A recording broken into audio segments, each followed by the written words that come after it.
Hi there, I'm Dr. Jim Collins. I hope you're doing well. I'd like to share some information with you about ethics, and specifically ethics in senior care.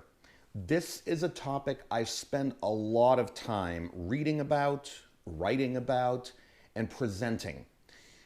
And I always start by asking this question: what could possibly go wrong with a facility full of elderly people with various diagnoses, all living together and being cared for by a professional staff?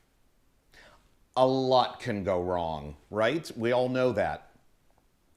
But what exactly is ethics and doing the right thing for seniors? What are their best interests? Because according to ethical guidelines, we should do things that are in their best interests. Okay, so should we look at traditional ethics? And does traditional ethics fit the senior care environment? I am going to argue that it is not a good fit. Here's what traditional ethics are based on. Autonomy. What's autonomy? I think the way I want to think. I will do as I wish without the influence or the coercion or the guidance of anybody.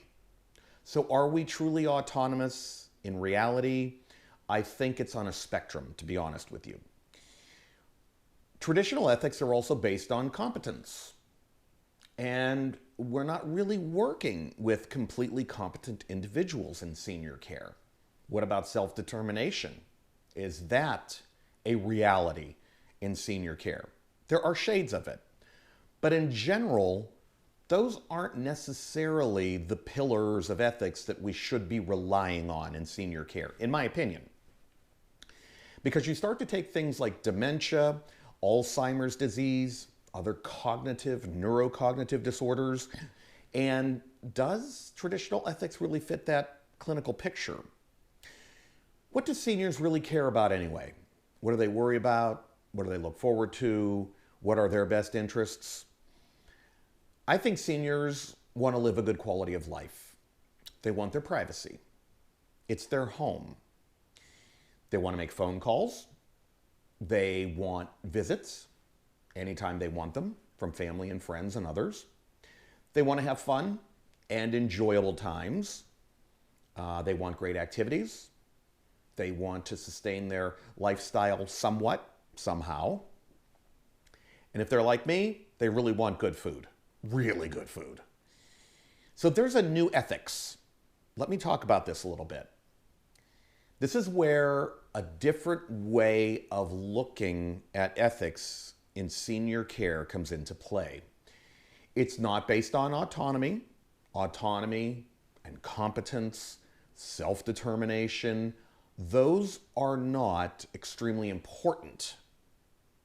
What are important is the relationship and human emotions that are involved in care that are greatly valued.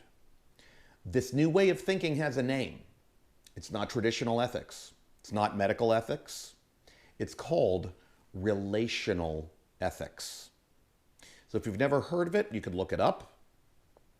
It's a major shift away from the more traditional medical model of ethics. And many would argue, as I do, relational ethics is a far better fit in senior care. I wrote an article on this, giving more details. If you're interested, go ahead and click the link and follow that to my blog. I also offer continuing education for licensed healthcare professionals. So if you need some CEUs on this topic, and we have a lot of other ethics topics, by the way, follow that link and get some CEUs. Thank you for spending time with me. My name is Dr. Jim Collins, and I will be seeing you soon.